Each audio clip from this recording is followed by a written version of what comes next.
Hello, hello, hello. Welcome to 40 Uncomfortable Conversations with your host, Lakeisha. I wanted to take this opportunity to interrupt my daily stroll to wish all fathers a happy Father's Day. Coming from a daughter with the fortunate opportunity to have three daddies, I want to stress the importance of daddies in children's lives and being available to them as much as you possibly can. The roles are critical and they're necessary, especially in our community. Now, I know I just shared that I have three daddies, so I'm going to take this time to tell you how that came to be.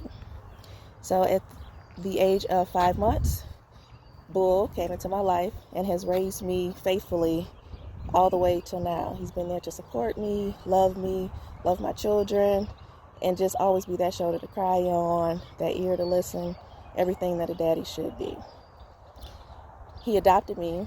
He had married my mom, of course, but he adopted me at the age of 6.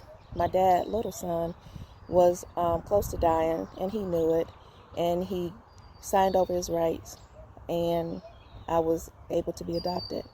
A couple months later, he did make his transition, and, it was sad. I felt a lot of heartache and void growing up, always wondering what it'd be like to have him in my life, wondering what he smelled like, wondering what his laugh was like, his voice, just wondering what my life would be like if he was there.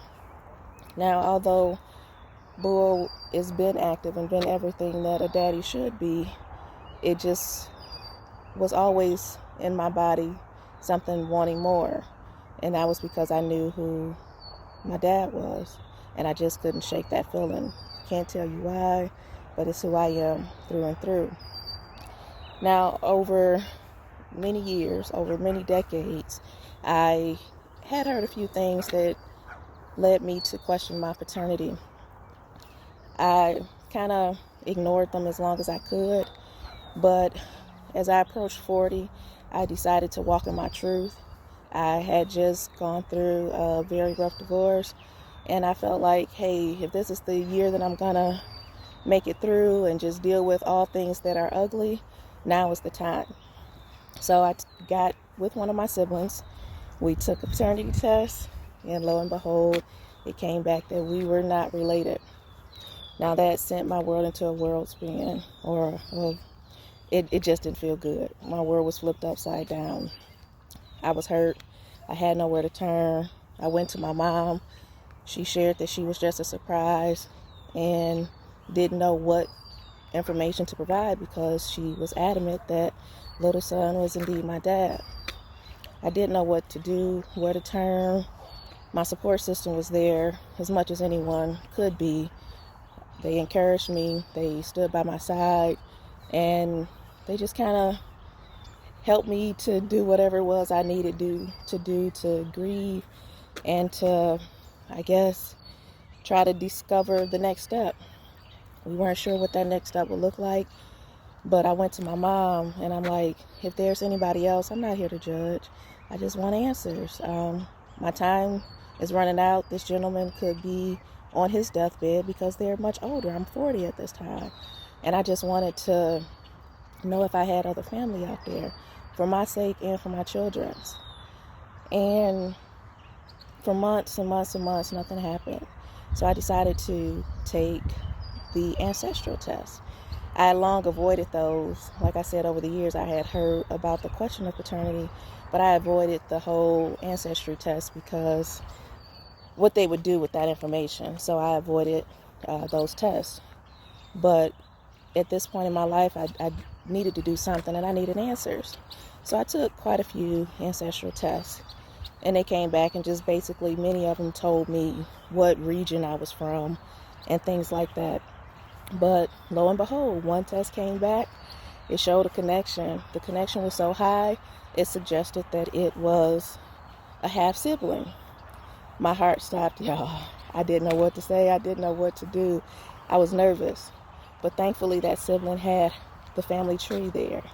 And when I went and clicked on the family tree, I discovered a name that Bull had shared with me. And at that moment, I knew for certain who my dad was. I was happy because I had just come to grips with the fact that I may die not knowing who my dad was, but there was a hit. There was a hit, and I was happy. But my dreams were crushed again because I then discovered, as I investigated the family tree, that he too had died. The gentleman known as Boy was no longer with us. I didn't know what that would mean for me. I didn't know if I would be able to connect with his family, to learn more about him, to learn more about my roots. But that's where I was. And I had answers that I thought that I wouldn't have. I contacted my siblings and I'm like, look, y'all, I got answers, but what do I do next? Because there were so many unknowns. What would this family say? Would they accept me? Would they share with me information that would put my heart and mind at ease? I didn't know. So it's things like that that makes me want to advocate for all children who may be doubting, may have questions about paternity.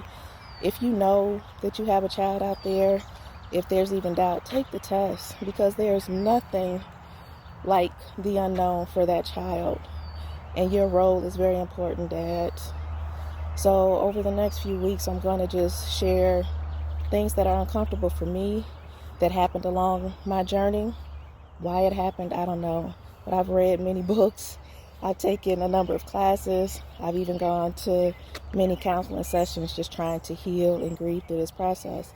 And my hope is that during these conversations that are uncomfortable, that maybe my coping mechanisms or the tools that I use to overcome, that they can be a survival guide to another person that may be experiencing some heartache, whether that is from my journey in teen parenting, depression, divorce, domestic violence, or even decades of paternity doubts.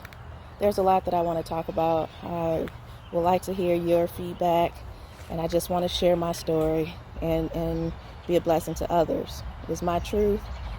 I can't hide from it anymore. I don't even want to, because at that turn of me turning 40, there was a liberation like none other. Like, I'm comfortable with who I am, the journey that God has allowed me to have, the people that I've allowed to speak my story into to hopefully encourage them. But I encourage you guys to not be afraid. Oftentimes we don't talk about certain things in various communities out of embarrassment or shame or thinking that you'd be judged. But for me at this moment, I'm free, I'm happy, and like I said, hopefully my journey will be an inspiration to others, that hope is still there, that we can do things that we thought we couldn't. We can overcome things that others told us we can't. So hopefully we can take this journey together. I can continue my healing journey. You can find some inspiration, and we can have these uncomfortable conversations. So tune in next week, and I'll give you more details about what happened with my journey with Bull, my daddy little son, and my daddy boy. Thank you guys for tuning in. Again, happy Father's Day. And I'm out. Have a great day. Love on your children. And I will talk with you guys soon.